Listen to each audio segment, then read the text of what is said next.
Joining us now, our good friend, the co-host of Sports Talk Mississippi. It's Brian Hadad. I might add the clean-shaven Brian Hadad. Yeah. What's going on there, Brian? Palmer Home got me.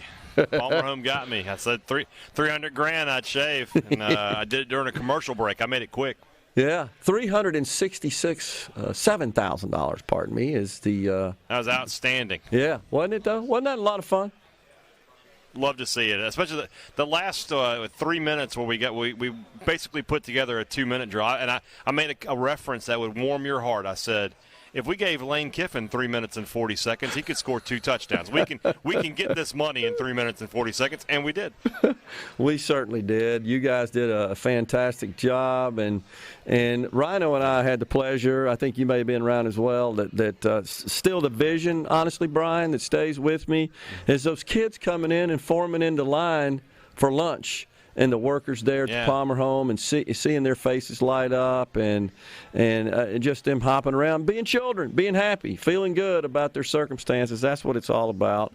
And so it's really cool to be part of that. We're so proud of the work that the entire team at SuperTalk did to raise money for a great cause. So, all right, it's rocking and rolling there. I can hear all the ambient noise in the background. You're in the thick of it, my friend. Tell us what's happening up there in Nashville, SEC Media Days. This has been a fun media days. The vibes have been good. I think that's what the kids say these days. Everybody's enjoying themselves. It's Mississippi State's day, obviously. So we'll be talking in real time. We're going to be talking to Arnett and the players in about 35, 45 minutes. They'll make their way down here to Radio Row. But it's been a good go so far. You know, we had LSU yesterday and Jimbo with Texas A&M. He gave us some talking points about that offense and things they're going to be doing. And then, you know, today Georgia, the defending national champions, are here, and then Auburn will be here later. And your old friend Hugh Freeze will be joining us. You know, I wish we could get him on the show. If we can make that happen, I'll move heaven and earth to do it. But we'll see. But yeah, it's been a good flow to things so far. Yeah. So tell us about Commissioner Sankey's tribute to Coach Mike Leach. Tell us about that.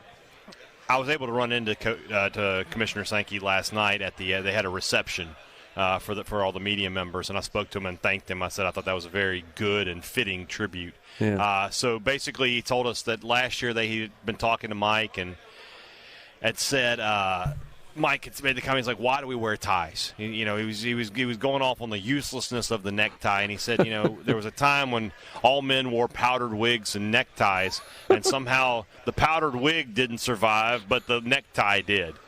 So, in tribute to that, Commissioner Sankey went tieless. And if you've ever met Greg Sankey, to say that's a buttoned-up kind of guy is an understatement. I've never seen him without I think he runs in a tie. So. To see him like that, I remember seeing him earlier in the day, and I was like, why is he not wearing a tie? What is going on here? And then I found out it's that great tribute. Between that and to have the police officers on stage from the Covenant School who were so brave in their actions and stopping that tragedy, the SEC really hit a home run yesterday in the early going with that with those moves. Yeah, very, very cool. So what are we expecting from Zach Arnett? Well, from Zach Arnett, I think that, you know, he has a chance, Gerard. Every year there's a coach that kind of wins over the crowd. Yeah. And Arnett is a sneaky, funny guy. He's a country guy.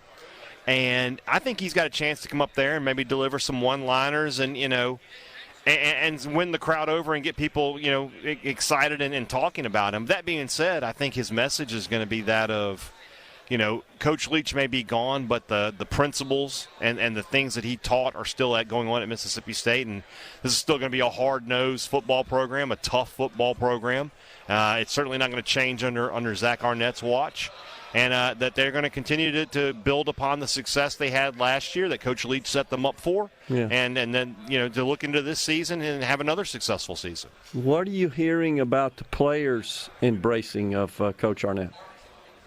Oh, they love him, you know, especially the defensive guys. You know, that's their guy. But, you know, I think that the changes that State has made offensively are going to give State a chance to be successful. Right. I think State is going to be able to run the football this year. They were able to run it at times last year when they wanted to.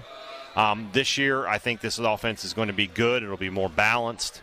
And with Will Rogers there, having such a veteran guy behind center, it makes a big difference. I think that he helps ease the transition. If you were going with a new quarterback, it might be a tough go, I think. Yeah. But with a guy who's seen it all and done it all, I think it helps you a lot. Makes total sense.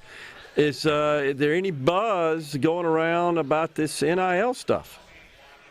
Well, yeah, and Sankey talked about that in great detail yesterday, and and he's doing this thing, Gerard, and I don't know if you're really political, Gerard, but he's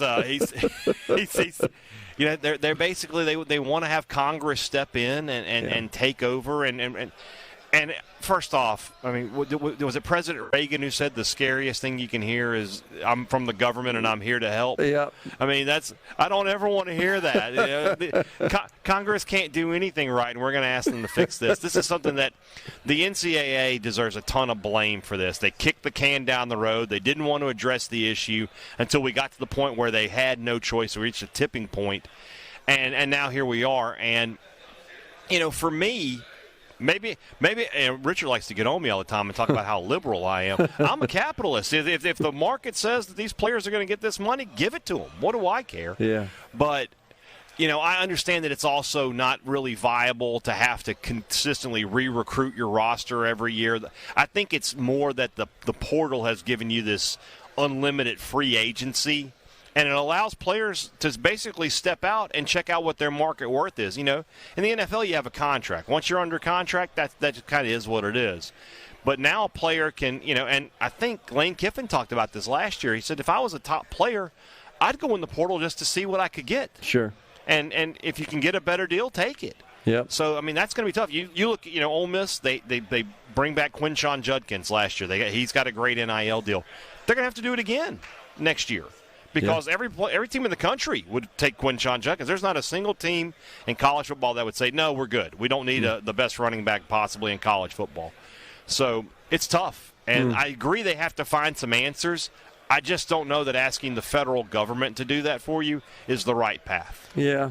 Do you feel like it seems to me that this is the case, that maybe it's frustration on the part of the programs? It says, well, the NCAA is really not taking any action on this. We're going to have to go to the government. I think it's part of that. The institutions are more concerned with the fact that, donations to things like the Bulldog Club and the Loyalty Foundation, they're suffering because there's only so much money. Yeah. And we know now that it's like you got to get money into NIL because you got to have – it doesn't matter how nice your stadium is. You could have the nicest stadium in the world, but if you want to watch a 4-8 team, well, then don't donate it to NIL. You've got to do that. So – I think that the universities, the state legislatures, they're different in every state, and they're allowing different things. We saw yesterday the story broke that that Tennessee's attorney general was going to step in if there had been a bowl ban on. Well, who is this? Who's this scalawag? What's up, G? What's going on there, Richard? One of my top 10 favorite rebels, right there. But I am atop the list. Let's just go ahead and establish that again. Number one. Will East is in the studio too. He's way up on that list too. I love Will East. So yeah. I don't know what the answer is. It's one of those things where I don't get paid to know the answer. I just get paid to tell you that there needs to be an answer. Yeah, I agree. I just foresee a time where these folks are playing college football, they're getting paid a lot of money, and they're not even enrolled as students at the university they represent. I think that's coming. I don't think that will happen, Gerard. I don't think it was. I think it's much more likely that we're going to have a time where student athletes become employees. Okay. And they'll be able to unionize and come up with a collective bargaining idea. But when that happens, you get into the situation of, you can cut guys without remorse. Yeah, right. So right. We'll see how it goes. Gosh, speaking of the commissioner, there he goes. Sure. Wow. So it's certainly changed from the days where you signed that letter of intent, and you're pretty much there for 3 or 4 years, right? And you didn't get any money except it didn't matter. Right, little tuition and books and potato chips or whatever. So that was about it. So a little different game nowadays. Man, it's just fascinating to watch all that. You guys have a good time up there, and I'm sure we'll be talking to you soon. There's going to be a lot of information flowing through the halls over the next few days. Appreciate it, Brian. Good to talk to you, man. Let this song play right through the part about Vicksburg. Make it happen. There you go. Brian Hadad, co-host of Sports Talk Mississippi, and, of course, host of the Thunder and Lightning podcast. We're coming.